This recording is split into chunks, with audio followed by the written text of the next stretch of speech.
네, 하이델베르크 유리문답 오늘은 57번째입니다.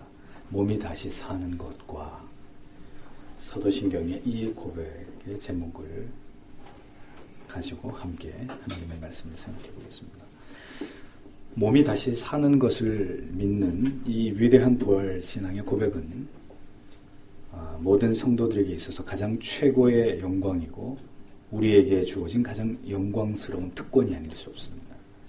사도신경에서 분명하게 우리는 우리의 부활을 믿는 믿음을 하나님께 고백함으로 우리의 존재는 죽음을 통해서 영원히 소멸되는 존재가 아니라 영원히 주와 함께 불멸의 영생을 누리는 존재임을 우리가 확신하고, 그리고 이 사실을 날마다 재확인하는 감격을 우리가 이러한 고백을 공예를 통해서 하나님 앞에 우리가 고백할 때 그러한 감격을 우리가 누리게 되는 것입니다. 우리가 방금 기도한 대로 그리스도를 믿는다고 할 때는 그리스도와 함께 우리도 부활하게 될 것이고, 또 그 부활을 통해서 우리가 영원한 생명을 얻게 된다는 것까지를 우리가 믿는 것을 의미하는 것입니다. 그래서 잘못된 신앙은 언제나 현세에 머무르게 되는 것이고, 현세에 받을 복만을 갈구하고 추구하는 것으로 끝나버리고 맙니다. 이것은 결코 올바른 신앙일 수 없고 구원에 이르는 믿음이라고 볼 수 없는 것이죠. 참된 기독교의 신앙은 부활과 영생, 천국과 지옥까지를, 거기까지를 확신하는 신앙입니다. 그러므로 어려서부터 철저하게 이러한 죽음 이후의 영생과 영벌이 있음을 정확하게 가르쳐야 되는 것이고, 철저하게 신앙이 초보의 단계에 있을 때부터 그때부터 철저하게 내세 신앙으로 무장하도록 양육하고 가르치고 지도할 필요가 있다는 것입니다. 그것은 나중 얘기고, 우선은 예수를 믿고 우리가 행복해지는 것이 우선이다. 그것은 복음이 아니란 말이에요. 이러한 실제적인 내세에 대한 교육이 이루어지지 않으면 기독교의 신앙은, 오늘 이 표현을 자주 하는데요, 관념적이고 피상적인 자리에서 절대로 벗어나지 못합니다. 우리 여러분들이 분명히 이해해야 될 것은 기독교는 부활의 종교입니다. 이 사실을 믿지 못하거나 이 부활 신앙이 약화된다면 신앙은 절대로 존립할 수 없고 그 믿음은 파산하게 될 뿐입니다. 황금이 지배하는 이러한 배금주의 사상이 천지를 뒤덮고 있는 이런 시대일수록에 성도의 마음은 이 세상에서 어떤 우리가 머무는 짧은 시간이 아니라 영원을 지향하는, 이 세상의 모든 시간들은 속히 다 지나가 버릴 것들이고 들풀에 잠시 맺혀있던 이슬에 지나지 않는, 혹은 아침 안개처럼 속히 거두어져서 사라져버릴 우리의 인생이 그렇게 허무하다는 것을 이해하고 언제나 영원을 꿈꾸고 영원한 시간을 생각하는, 그 영혼을 지향하는 믿음으로 날마다 우리의 자신의 믿음이 더 성숙해져 가야 된다는 것입니다.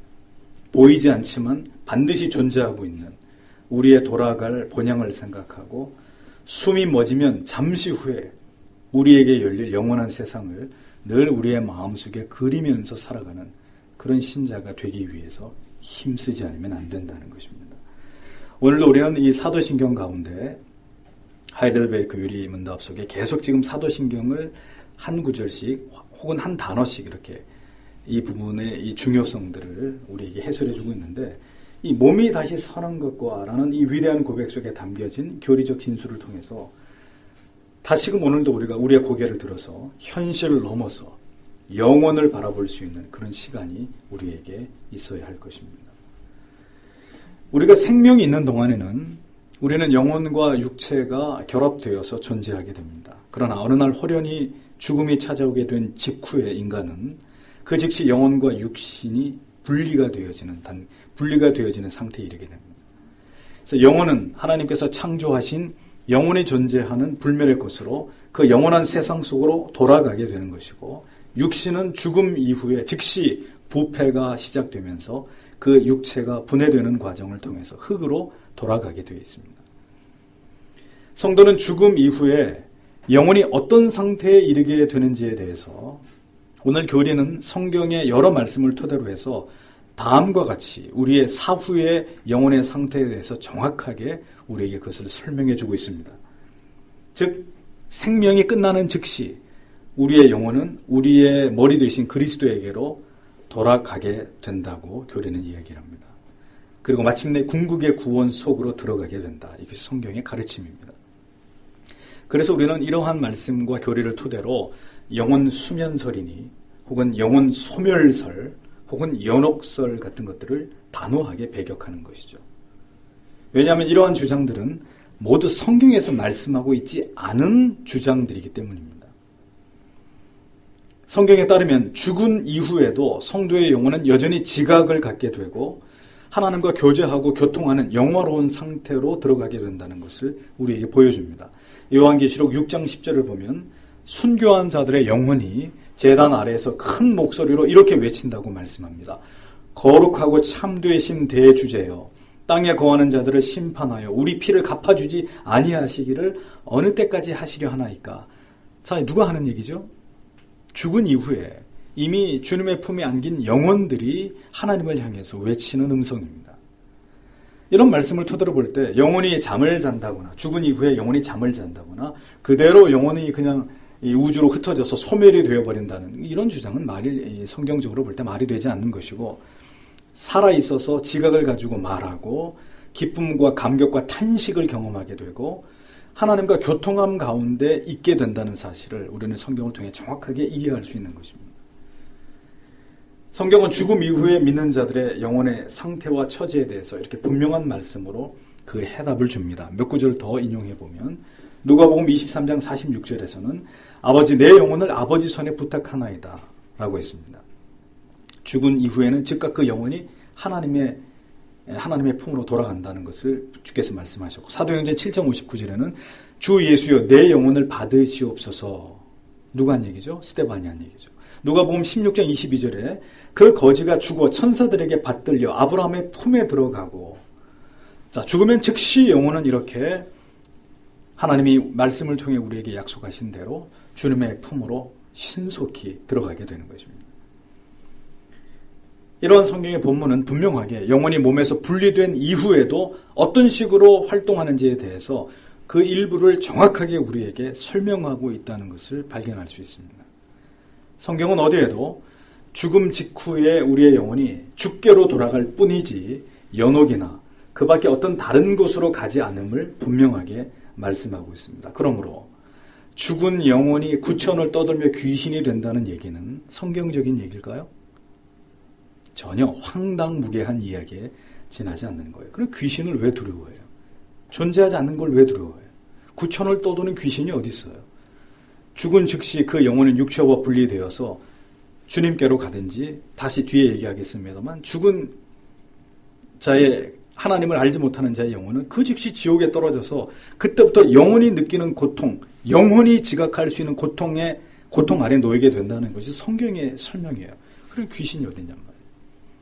단 여러분들이 주장하는 귀신이라고 하는 존재는 사탄이 어떠한 형상으로 우리에게 두려움을 주기 위해서 자기의 존재를 그렇게 드러낼 수는 있을 것입니다.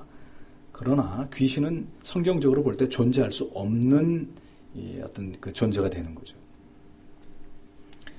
우리의 영혼은 분명히 몸을 떠나서도 그리스도의 재림의 시점에 이르기까지 영생의 기쁨과 영벌의 고통 속에 이미 들어가 있게 된다는 것을 성경은 분명하게 말씀합니다. 자, 그러면 구원에서 제외된 자들의 영혼은 어떤 상태에 있게 되느냐? 그들의 영혼은 즉시 지옥에 떨어져서 방금 얘기한 대로 영혼이 선명하게 느낄 수 있는 고통 가운데 이르게 됩니다. 누가복음 16장 22절에서도 나사로는 죽은 후에 아브라함의 품에 들어가고 부자는 고통의 장소인 지옥에 보내졌다고 분명히 말씀하죠. 그러면서 24절에 보면 내가 이 불꽃 가운데서 괴로워하나이다 라고 분명하게 기록하므로 지옥에 떨어진 영혼이라 할지라도 견디기 힘든 고통 가운데 있음을 분명하게 말씀합니다. 자, 이 부분이 우리가 잘 사실 이해하기 어려운 부분이에요. 고통은 육신이 느끼는 것이지 영혼이 어떻게 고통을 느끼느냐. 그런데 성경은 분명히 영혼의 상태에 있어도 이러한 고통을 느낀다고 말씀하고 있으니까 우리는 어떻게 해야 됩니까? 이걸 사실 그대로 믿어야 되는 거예요. 영혼과 육신이 결합되어 있는 상태에서만 고통을 느끼는 것이 아니라 영혼도 고통을 느끼는 거죠. 이것을 그나마 조금 이해할 수 있다면 이런 거죠. 우리의 육신은 매우 편안한 상태에 있어도 여러분들이 극도의 어떤 정신적인 스트레스와 고통을 받을 때 어떻습니까? 고통을 느끼죠. 그것은 몸으로 느끼는 고통이라기보다는 마음으로 느끼는 고통이에요. 자, 그런 것이 있다는 것을 알 때, 물론 그것이 영혼이 지옥에서 맛보는 고통이라고 말씀드린 건 아닙니다만, 분명히 영혼의 상태에서도 지옥에서 고통을 받게 된다고 성경이 말씀하고 있는 것은 부정할 수 없는 것입니다. 그러면서 이 누가복음 16장에 나오는 부자는 그곳에서 말하기를 무슨 얘기를 합니까? 자신의 5 형제들도 이 똑같은 고통의 장소로 오게 될 것을 심히 염려하고 있는 것을 보게 됩니다. 그러므로 악인이 죽음을 통해서 그의 영혼이 육체와 분리되는 즉시 그 영혼은 지옥에 꺼지지 않는 불 속에 던져져서 고통을 받게 된다는 것을 우리는 정확하게 알 수 있는 것입니다. 그러므로 단언하건대 지옥에 대한 불가지론적인 주장을 펴는 일부 신학자들이나 목회자들은 명백히 이단입니다. 사랑의 하나님이 어떻게 우리를 지옥에 던지겠느냐. 그냥 예수 믿으면 천국에 가고 믿지 않은 사람의 영혼은 그냥 사라질 뿐이다. 일부 몰지각한 복음주의권의 목회자들, 신학자들 중에 여러분들이 이름만 대면 다 아는 아주 복음주의권의 교황이라고 불리우는 이런 훌륭한 대신학자도 이런 망발을 서슴지 않았다는 것을 알면 우리가 충격을 금할 수 없는 거예요. 여러 개 교리를 주장하는 천주교 역시 이단일 수밖에 없는 이유가 여기에 있는 것입니다. 그리스도께서 다시 재림하실 때 분리되었던 우리의 영혼과 육체는 이제 어떻게 됩니까? 그리스도가 재림하실 때 죽음으로 분리됐던 영혼과 육체가 재결합을 이루게 되는데 이때 육체는 우리가 살아있을 때와 동일한 물질로 회복이 됩니다. 다만 이제는 영원히 존재할 영혼과 결합한 몸이 되기 위해서 우리의 육체가 썩지 않는 불멸의 존재로 변화되겠죠. 우리의 몸의 부활은 영광스러운 그리스도의 몸처럼 되는 것이라고 오늘의 교리는 우리에게 그대로 진술하고 있습니다. 자, 부활하신 영광스러운 그리스도의 몸이 어떠했습니까? 그리스도께서 제자들과 같이 잡수셨다는 기록이 성경에 나오죠. 그러나 이것은 부활한 이후의 몸도 음식을 필요로 한다는 것이 아니라 그분이 부활해서 실제로 존재한다는 것을 제자들에게 보여주기 위함이었고, 사실은 부활한 이후의 몸은 영생하도록 변화된 영생체의 인간의 육신은 음식이 필요치 않습니다. 잠자는 것이 필요하지 않고 시공의 제한을 받지 않는 몸이 됩니다. 그 몸은 썩지도 않고 늙거나 닳아 없어지거나 그리고 더 이상의 장애를 가지지 않는 몸이 됩니다. 이 부활한 몸을 통해서 성도는 하나님의 영광에 참여하게 되는 것이고 하나님께 영광을 돌리는 존재가 되는 것입니다. 또한 이 궁극의 영화로운 부활을 통해서 우리는 이 땅에서 신자로 믿음을 지키면서 살아간 그 모든 날들, 우리가 예수 때문에, 진리 때문에, 복음을 전하는 일 때문에 핍박을 받고 고통을 당하고 세상에서 조롱과 박해를 당한 것에 대한 궁극의 보상을 이제 영원히 존재하는 영생하는 몸으로, 그리고 이후에 그 영원한 삶 속으로 들어가는 것으로 완전하게 보상을 받는 그런 영화를 우리가 누리게 되는 것이죠. 부활을 믿는 신앙인가 그렇지 않은 신앙인가 하는 문제는 이 땅에서 우리가 어떤 삶을 살아갈 것인가 하는 문제에 지대한 영향을 미치게 되어 있습니다. 이를테면 몸의 부활을 믿지 않았던 사두개인들을 보십시오. 그들은 대단히 세속적인 삶을 살았습니다. 예수를 믿어도 동일하게 내세의 영광과 부활의 그 진정한 영광을 고대하지 않는 사람들에게는 이 세상에서의 삶에 대해서 어리석은 집착을 그들이 보이면서 살아가는 것은 당연한 일일 것입니다. 또한 그의 신앙의 목적은 오직 현세의 기복에 매어 달리게 되어 있는 것이고 그 물질의 축복을 통해서 마음껏 방종의 삶을 살아가는 것이 그들의 신앙의 전부가 될 수밖에 없는 거예요. 왜? 내세를 생각하지 않으니까. 죄송한 얘기지만 지금 막 설명드린 이러한 믿음은 성경이 말씀하고 있는 믿음과는 다른 것입니다. 성경이 이야기하는 구원에 이른 믿음과는 전혀 본질적으로 다른 믿음일 뿐입니다. 예수를 믿어도 신자가 되어도 진정한 부활 신앙으로 그 신앙의 중심이 바로 서 있지 않은 사람들은 이 세상의 아름다운 것들에 대한 탐욕과 탐심을 절대로 제어하기 어렵습니다. 그것을 포기하기 어렵게 될 것입니다. 그러나 부활을 믿는 영광스러운 부활과 내세의 참된 기쁨을 확신하고 그것을 고대하는 신앙이라면 어떻겠습니까? 그 영광의 부활을 소망하면서 이 땅에서의 우리의 몸이 궁극의 구속을 입을 그날까지 세상에서의 모든 고난과 시련과 고통을 묵묵히 인내하고 이겨내면서 그 날을 기대하지 않겠습니까? 그러니 하나님께서 사랑하는 자기의 백성들에게 이 내세의 부활신앙을 쫓아 살아가게 만드셔야 되는데, 자, 그렇게 만드시는 방법이 뭘까요? 과정이 뭘까요? 우리로 하여금 이 세상의 전부가 아니라 돌아갈 본향을 꿈꾸고 그리워하고 그 영화로움을 입을 그 우리의 궁극의 우리의 몸을 지향하고 그것을 바라보고 살아가려고 하는 자들을 그렇게 살아가게 하시는 하나님의 우리를 트레이닝하는 방법이 뭐겠냐고요. 우리에게 고난을 주시는 거예요. 세상에는 아무런 소망이 없다는 걸 발견하게 되는 거예요. 때때로 우리의 육신이 고장을 일으켜서 아하, 내 육신의 이 장막은 날마다 이렇게 후패해가는 것이구나. 아, 우리는 이렇게 늙어가는 것이고 병들어가는 것이고 죽음을 향해 다가가고 있는 것이구나. 그래서 자꾸 우리 육신에 대한 세상에 대한 집착을 버리게 만드시는 거죠. 그것이 하나님이 우리에게 베푸신 은혜입니다. 만약에 여러분들의 육신이 터미네이터처럼 늙지도 않고 병들지도 않고 아주 피부는 철갑 같고 우리의 이 골격은 이 무슨 합금 이런 걸로 만들어서 전혀 우리 몸이 문제를 일으키지 않을 만큼 그렇게 튼튼하다면 우리가 하나님을 의지하겠습니까? 돌아갈 본향 이런 거 생각하면서 살겠어요? 절대로 그러지 않을 거예요. 하나님을 의지하거나 이 나라가 아닌 돌아갈 하나님의 궁극의 왕국을 지향할 아무 근거가 없어지는 거예요. 아무 동기가 없어지는 거예요. 그래서 하나님이 어떻게 하십니까? 배신당하게 합니다. 배반당하게 하고 어마어마한 물질적 손실도 경험하게 하고 육체의 질병 가운데 우리를 두셔서 이 내 몸도 결국은 나를 배신하고 결국은 이렇게 우리는 다 쓰러져 가는 우리의 육신은 그렇게 영원히 내가 거할 수 있는 장막이 아니로구나. 하나님이 그걸 깨닫게 하시는 거죠. 기독교 신앙의 핵심은 바로 부활신앙이라고 해도 과언이 아닙니다.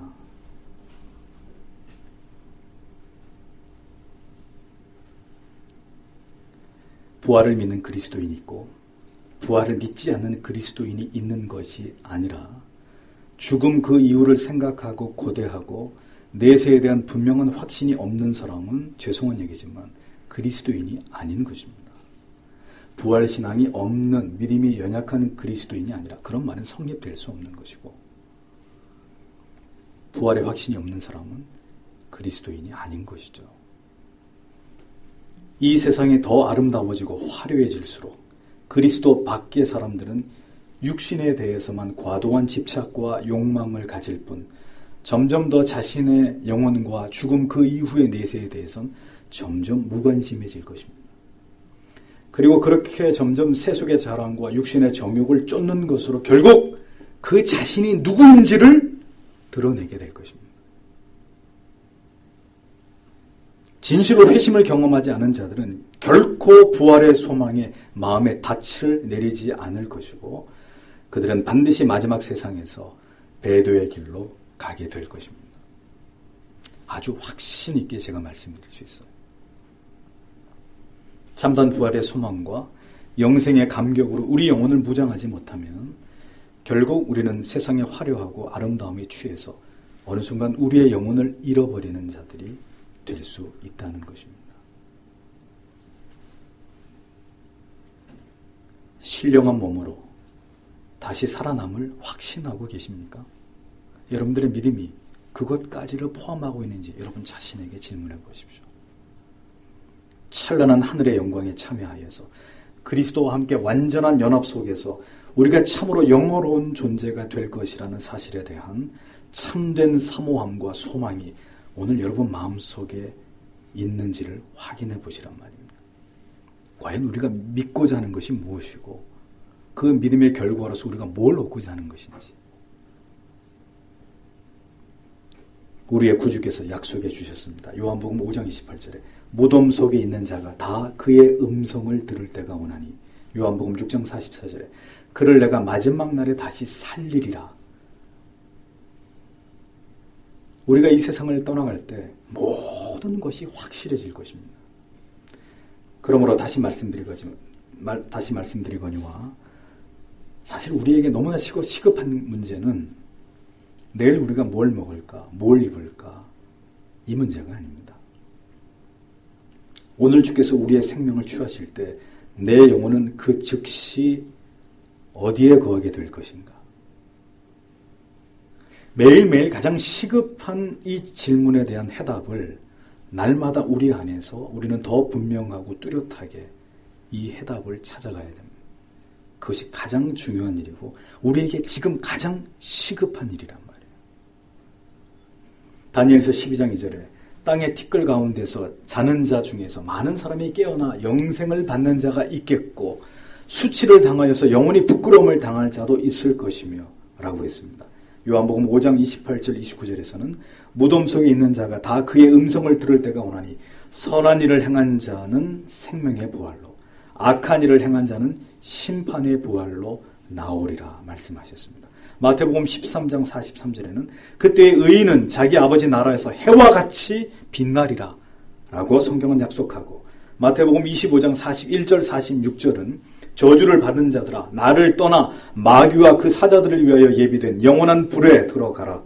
그들은 영벌에 의인들은 영생에 들어가리라. 분명히 기록되어 있습니다. 이것이 성경이 분명하게 말씀하고 있는 죽은 자들이 다시 살아나게 될 때 처하게 될 너무나도 분명한, 극명하게 상반된 최종적인 상태와 조건이라고 성경은 우리에게 가르쳐주고 있습니다. 우리는 자주 이 진리를 묵상하고 사유해야 합니다. 눈에 보이는 세상이 자꾸 눈에 보이지 않은 저 세상을 지우려고 하기 때문에, 눈에 보이는 아름다움의 가치들이 궁극의 아름다움과 영광의 가치를 자꾸 소멸시키기 때문에, 내세를 소망하는 믿음이 우리 안에 약화되지 않도록 주의하십시오. 거기까지가 우리의 믿음이라는 걸 분명히 붙들어야 돼요. 세상을 사랑하면 결코 그 마음속에 하나님이 계시지 않는다고 분명히 요한 1서는 이야기합니다.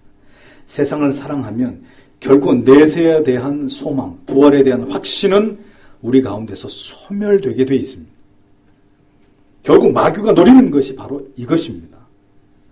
교회든 목사든 성도님이시든 이 아름다운 세상 다 너희에게 줄 터이니까 성경을 떠나고 내세에 대한 부활의 소망에 대한 신앙에서 떠나서 그저 이 모든 것을 다 누리고 즐기는 것으로 신앙은 그냥 한 다리 걸쳐놓고 그렇게 한 번뿐인 인생 즐기면서 살아라. 이게 마귀가 오늘 이 시대에 이 아름다운 세상을 가지고 끊임없이 우리를 유혹하고 있는 유혹이랍니다. 이것을 따먹는 즉시 하나님같이 될 것이라고. 에덴 동산의 최초의 유혹은 지금도 이런 형태로 여러분들에게 계속되고 있는 것입니다. 부디 사랑하는 성도 여러분, 세상을 사랑하거나 세상의 아름다움에 여러분들의 마음과 영혼이 미혹받지 않도록 하십시오. 언제나 우리의 이 분명한 신앙을 고백하고 또 고백하는 가운데 우리는 반드시 죽게 되고 그 죽음 이후에는 우리의 몸이 다시 살아나게 된다는 이 신앙의 고백을 우리가 날마다 갱신하면서 이러한 신앙의 고백과 말씀 앞에 깨어있는 신자의 삶을 살아가기를 간구하는 우리들이 되어야 할 것입니다.